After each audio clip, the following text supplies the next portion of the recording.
പ്രവീൺ പുരുഷോത്തമൻ. നമുക്കൊപ്പം P K അനിൽകുമാറുണ്ട്. P K Anilkumar, UDF ചർച്ച തുടങ്ങിക്കഴിഞ്ഞു, ആരാവണം മുഖ്യമന്ത്രി എന്നുള്ളത്. ഇപ്പൊ PJ കുര്യനും K സുധാകരനും രമേശ് ചെന്നിത്തലയുടെ പേര് പരിഗണിച്ചു. പിണറായിക്ക് മൂന്നാം ഊഴം കിട്ടുമെന്നൊക്കെ പ്രതീക്ഷിക്കുമ്പോഴും അവിടെ മുഖ്യമന്ത്രി ആരെന്നുള്ള ചർച്ച തുടങ്ങിക്കഴിഞ്ഞു. ഒരു ടെൻഷനുണ്ടോ? ടെൻഷനില്ല, അവിടെ ചർച്ചയല്ലേ നടക്കുന്നത്. ഇവിടെ ഞങ്ങൾ പഞ്ചായത്തുകളിൽ അടി നടന്നുകൊണ്ടിരിക്കുക. ഓരോ കൺവെൻഷൻ നടക്കുമ്പോൾ ലീഗും കോൺഗ്രസും ഒക്കെ അടിച്ചുകൊണ്ടിരിക്കുകയാണ്.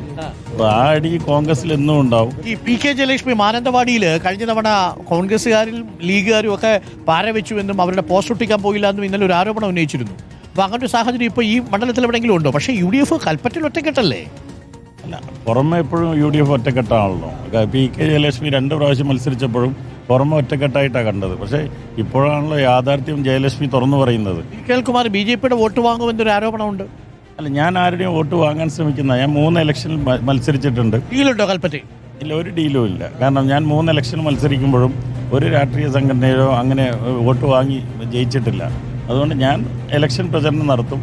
അതിൽ കാൻഡിഡേറ്റിൻ്റെ ഇതെല്ലാം പെർഫോമൻസും എല്ലാം നോക്കി വോട്ട് ചെയ്ത് അവർ ജയിപ്പിക്കുമെങ്കിൽ അതാണ് എനിക്ക് ഏറ്റവും സന്തോഷം. ഗ്രൗണ്ടിൽ ഇറങ്ങി നിങ്ങൾ നോക്കുന്ന സമയത്ത് ഒരു തരംഗം കാണാൻ സാധിക്കുന്നുണ്ട്, ഒരു ട്രെൻഡ് ഫോർ UDF അല്ലെങ്കിൽ ഫോർ LDF കാണാൻ സാധിക്കുന്നുണ്ടോ? ഇതൊരു മൂന്നാം ഊഴമാണ്, ടഫാണെന്ന കാര്യത്തിൽ യാതൊരു സംശയമില്ല. കാര്യം മൂന്നാമത് ഊഴം കേരളത്തിൽ ആർക്കും കൊടുത്തിട്ടില്ല. അപ്പോൾ കേരളത്തിലെ ജനത അങ്ങനെ ചിന്തിക്കുകയാണെങ്കിൽ പരമാവധി എത്ര സീറ്റ് വരെ കിട്ടാം LDF അതിന് കിട്ടുകയാണെങ്കിൽ? LDF കഴിഞ്ഞ വർഷത്തെ സീറ്റ് അതേപോലെ നിലനിർത്തും. കാരണം LDFിൻ്റെ നിലവിലുള്ള MLA മാരെല്ലാം അവരുടെ കോൺസ്റ്റിറ്റ്യൻസിയിൽ ജനകീയരാണ്.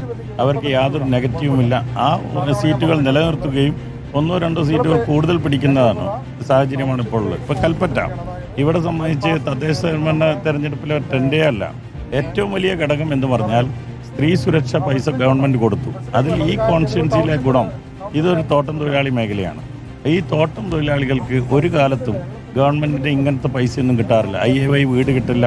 ആദ്യമായിട്ടാണ് തോട്ടം തൊഴിലാളി സ്ത്രീകൾക്ക് 1000 രൂപ സ്ത്രീ സുരക്ഷാ പദ്ധതിയിലൂടെ കിട്ടിയത്.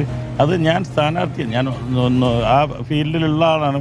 പക്ഷെ ഞങ്ങളവിടെ ചെല്ലുമ്പോൾ സാധാരണഗതിയിൽ പ്രചരണത്തിൽ ചെല്ലുമ്പോഴുള്ള ആറ്റിറ്റ്യൂഡല്ല. ഈ ഗവൺമെൻറ്റിനെ അംഗീകരിച്ച് കൂലി വർദ്ധിപ്പിച്ച, അതായത് PLC അഗ്രിമെൻറ്റ് ഡിസംബറിൽ കഴിയുമ്പോഴേക്കും 2 മാസത്തിനുള്ളിൽ ഒരു സമരം പോലും ചെയ്യാതെ കൂലി വർദ്ധിച്ച ഒരു ഗവൺമെൻറ്റാണ്. അപ്പോൾ പെൻഷൻ കൊടുക്കുന്ന ഗവൺമെൻറ്റാണ്. ഇവിടെ തുരങ്കപാത വയനാട്ടുകാരുടെ സ്വപ്നമായിരുന്നു, യാഥാർത്ഥ്യമാവുന്നൊരു വിശ്വാസമില്ല. അതാണ് നിലവിൽ LDFിൻ്റെ ആത്മവിശ്വാസം. കൽപ്പറ്റയിലും വയനാട്ടിലും അടക്കം ആത്മവിശ്വാസമുണ്ട്. നിലവിൽ 3-1 വയനാട്ടിലെ സ്ഥിതി.